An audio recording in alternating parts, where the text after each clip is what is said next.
We are collectively Golden Rule Botanicals as well. We've been running that for forever, I guess. We've also been KRATOM advocates in Arizona, starting at like forever, I guess, as long as it's been relevant. And so we made this video because, as you probably know by now, there's an attempted sweeping KRATOM ban, not just a ban on 7-OH, which we would support, or highly concentrated extracts, which we would support, but a ban on all KRATOM-related products, including leaf KRATOM, which nobody supports. Who knows what they're talking about? Anyways, it was a crazy, crazy saga, but in the end, we were victorious. We just thought that we would tell the story because it's a really interesting story, and I think it's also instructive, and there's maybe some lessons to take from it that could be relevant to other states. So, Jill, if you want to maybe start with a bit of background how this all began. Well, we've got a friend at the Capitol who works closely with legislators, let us know that they were working on this. Even still, we only had one day to figure out what we were supposed to do, because the hearing, we found out on a Tuesday, the hearing with the committee was on a Wednesday. So, very little time to prepare, and with this type of legislation, that's their goal. Their goal is to sneak it in where people don't have enough time to oppose it. Thankfully, a lot of people did show up in opposition to it, and in the end, it really was just one person who came through with their story that changed the minds of the legislators. Every part of the system broke down except for one lady. One lady basically carried the entire team. It really, we were almost lost this time. And so it started with the way that they processed the ban. They did something called a strike everything, which is strike everything amendment, which, if you want to explain that. Strike everything amendment is where a legislator finds a piece of current legislation and decides that they want to amend it. By striking everything, they delete everything in that current bill and then rewrite everything. Completely irrelevant. You can just delete everything and change a bill. So this bill this amendment was under a bill for prisoners, and they deleted all of that and made it about narcotics. So they do that to sneak it past you, and they do that so they can bypass the normal legislative process and get things moved along faster. And what's so insidious about that is it then makes it very easy for just a handful of senators who don't know a lot about the issue to then approve the bill. Right. And at that point, it has momentum, and it's really hard to arrest that momentum. Yeah, because then once it goes on the Senate floor for a vote, it's like, oh yeah, of course I support prisoners, and they just blindly vote because they're on time. My friend in the office next door already voted for this, so I'm going to vote for it. And they really don't have the time to get highly educated on the issue. So anyways, that's what they tried to do. It was actually brilliant tactically on their part, although I'd more accurately characterize it as evil and insidious. Strike it was everything also amendments should brilliant. be illegal. They absolutely should be illegal. It's crazy that this is something that you can even do. But anyways, that was the tactic. And so we found out Tuesday that this was going to happen the next day. In the past, Jill and I have always been involved in advocacy whenever KRATOM comes up in legislation in Arizona. We generally have had back channels to the legislators, and we've had a chance to meet with people and discuss the issue. Public commenting periods. None of that this time. It just went straight into it, and we had no time whatsoever to prepare. We spread the word, and a lot of people submitted comments, but we found out later, essentially none of those comments were read because there was no time. And so it really all just came down to who happened to show up that day for the hearing. So we get there, it's completely chaotic. We've barely had any time to write our 2-minute presentations. The first thing that happens is we find out that they're cutting our 2-minute presentations down to 90 seconds. Yes, that's legal. Then, shortly after that, after we rewrite our presentations right there on the floor, they say, well, there's 13 people that want to talk. That's too many. 3 of you can go. You have 15 seconds to decide which 3 of you are going to go.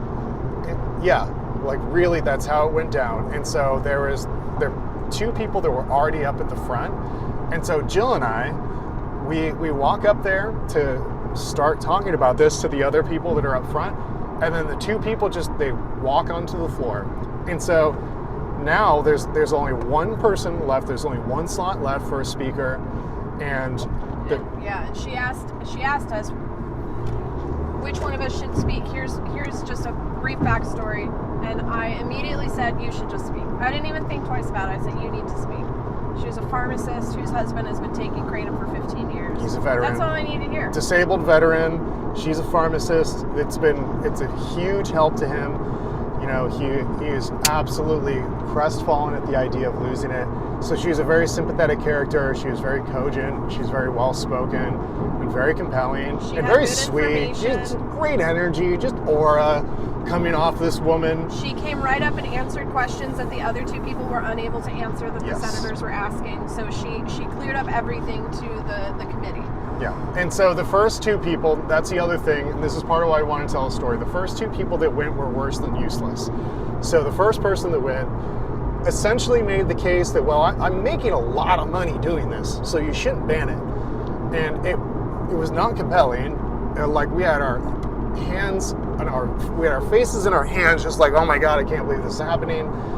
And I don't remember how the questions went for him. But then the next person that went was a paid lobbyist who didn't care about Kratom, and she didn't know anything about Kratom. And so she wasn't able to answer basic questions. They asked her if it was a narcotic, and she was just like, I don't know. And so it just discredited everything that she was doing, not great lobby work. And so it really felt lost at that point. And then this woman goes up, though, and she was just a powerhouse, and her delivery was perfect. She was the right person to deliver that message. Even though Jill and I have been trained to do this and we've done it for years, like, we immediately recognized she was the one, and she was the one. She absolutely nailed it. So anyways, after that, they still took a vote and they passed the bill. 4-3, 4 in favor, 4 against. And so we lost. We had a nice few minutes there to feel abject despair that everything we've worked for from over a decade is just gone. And then one of the senators grandstanded for a couple minutes, and apparently he had worked on the KCPA when he was in the House of Representatives, and so he went on about his history as a law enforcement official and how he's anti-drug and very conservative guy. Very conservative, and that he supports Kratom. He has not found any evidence to support any of this stuff. And at the last minute, because he was the co-chair of the committee, he requested a revote. They revoted, and the last senator to vote said, I'm changing my vote because my concern was that children would have access to this product. And the pharmacist had told her that it was 18 and over. So she said, I'm not concerned about kids accessing this, so I'm going to vote no on this amendment. And so then it just got shut down 4-3. Just barely. At the very last minute. And so one person really can make a huge difference on local policy. And so that's one of the messages that we wanted to make. Like, that's part of why we wanted to make a video about this when we haven't done this in the past, is we really need to stress the point that, you know, all of the battles as regards Kratom happen in the city and they happen on the state level. They haven't been able to get it to work federally, and so they're coming at it from the local level, and that's where you have the most influence and the most power, and it takes one person to change these people's minds. Yeah, and I know it sounds trite and it sounds like we're giving you Hallmark slogans, but it's true. No, we've seen this for over a decade now. Seriously, like, they will actually sit down and talk to you, and if you're intelligent and you're honest and you know what you're talking about, please do not go into this sort of stuff guns blazing. It does not work. It's worse than useless. But if you can have, like, a calm, intelligent conversation, you can respect the decorum expected of sitting across from the senator. It's really not that hard. And they weren't really that intimidating. And they're pretty receptive. They're normal people. They were just normal people who were not informed. They're just normal people. And so at the end of this, you know, we're going to send thank you letters to the 4 senators who voted against this amendment. And the other 3 who voted for it, we're going to send them information packets on Kratom and give them the science, the stuff that has been convincing lawmakers for the last 10 years, which has kept Kratom legal nationwide for the most part.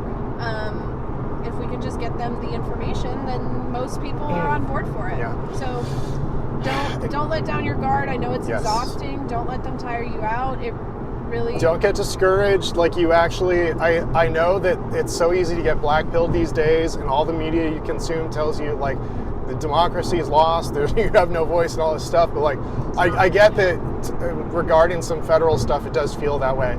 Just locally, understand that they are still obligated to hear you out, and they generally do. And just in my experience, at least, maybe my state is awesome, but just in my experience, these legislators are at least receptive. You've got to do the work, just put in the work, it will pay out. And you've got to be proactive. You've got to get to these people before things like this happen. We got lucky. This all came down to luck. We were so close to getting screwed over, and it's just because it's a new round of legislators who hadn't been educated on the issue. So be proactive, do the education.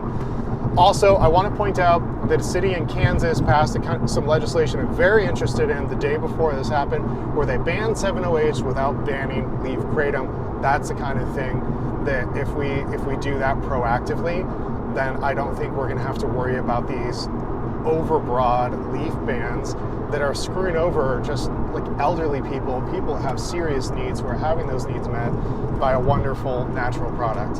So don't get discouraged, go out there, do the work, coordinate with the AKA as much as possible. They'll tell you how to approach these people, and keep fighting the good fight.